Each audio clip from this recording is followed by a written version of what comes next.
আমি শাকিব খানকে চিন্তা ভাবনা করে কোনো গল্প লিখতে পারি কিনা।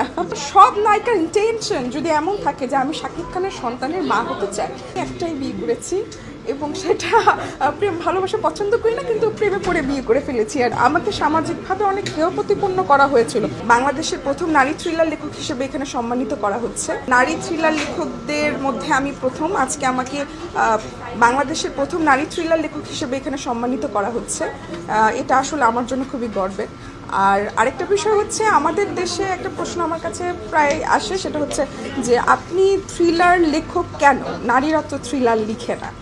তো এখন নারী হলে থ্রিলার লেখা যাবে না, এটা তো কোথাও নিয়ম ধরা বাঁধা নিয়ম নেই।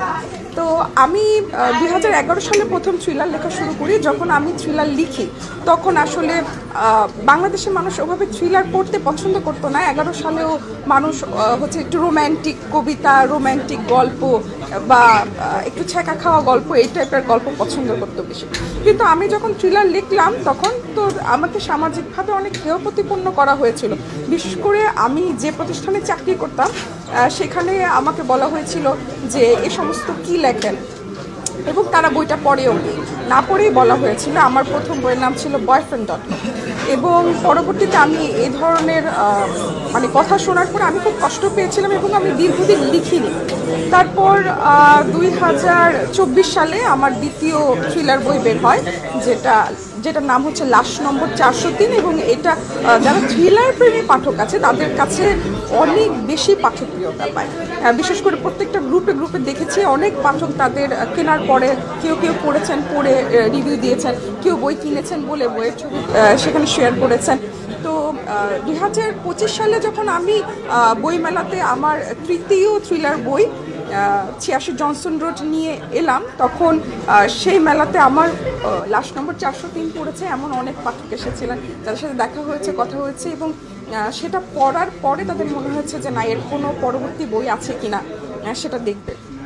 প্রথম নারী থ্রিলার লেখার পেছনে ওভাবে কোনো গল্প নাই। আমার যেটা ছিল যে আমি ছোটোবেলা থেকে প্রচুর পত্রিকা পড়তে পছন্দ করতাম, যেহেতু আমি পরবর্তীতে সংবাদ মাধ্যমে কাজ করেছি এবং আমি সংবাদ উপস্থাপন এবং সংবাদ বিষয়ক কাজে পরবর্তীতে জড়িত ছিলাম।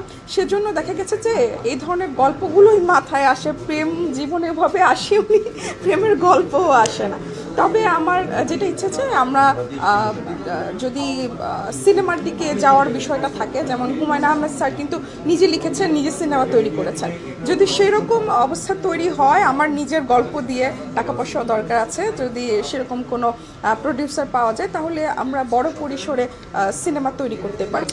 নায়ক হিসেবে তো আসলে বরবাদ দেখার পর না শাকিব খানের আমি একরকম ভক্ত হয়ে গেছি।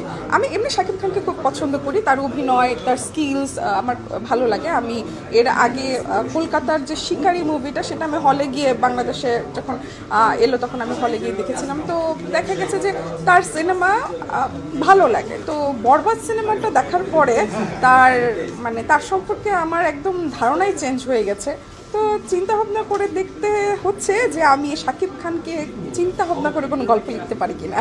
প্রেম ভালোবাসার গল্প বলতে, একটা বিয়ে করেছি, একটাই বিয়ে করেছি, এবং সেটা প্রেম ভালোবাসা পছন্দ করি না, কিন্তু প্রেমে পড়ে বিয়ে করে ফেলেছি আর কি। প্রেমটা আবার বেশি দিন চালাতে পারিনি, যেহেতু প্রেমের অভ্যাস নাই, আগের অভিজ্ঞতাও ছিল। থ্রিলিং ভাব। ও তখন এনটিভিতে, আর আমি তখন হচ্ছে দৈনিক শেয়ারবিজ, আমাদের একই বিল্ডিং।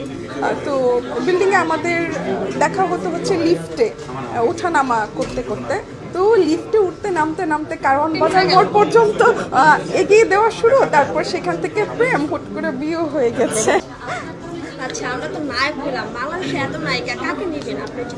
আমাদের দেশের সবচাইতে বড়, আমি শাকিব খানের স্ত্রী হতে চাই, বা আমি শাকিব খানের সন্তানের মা হতে চাই।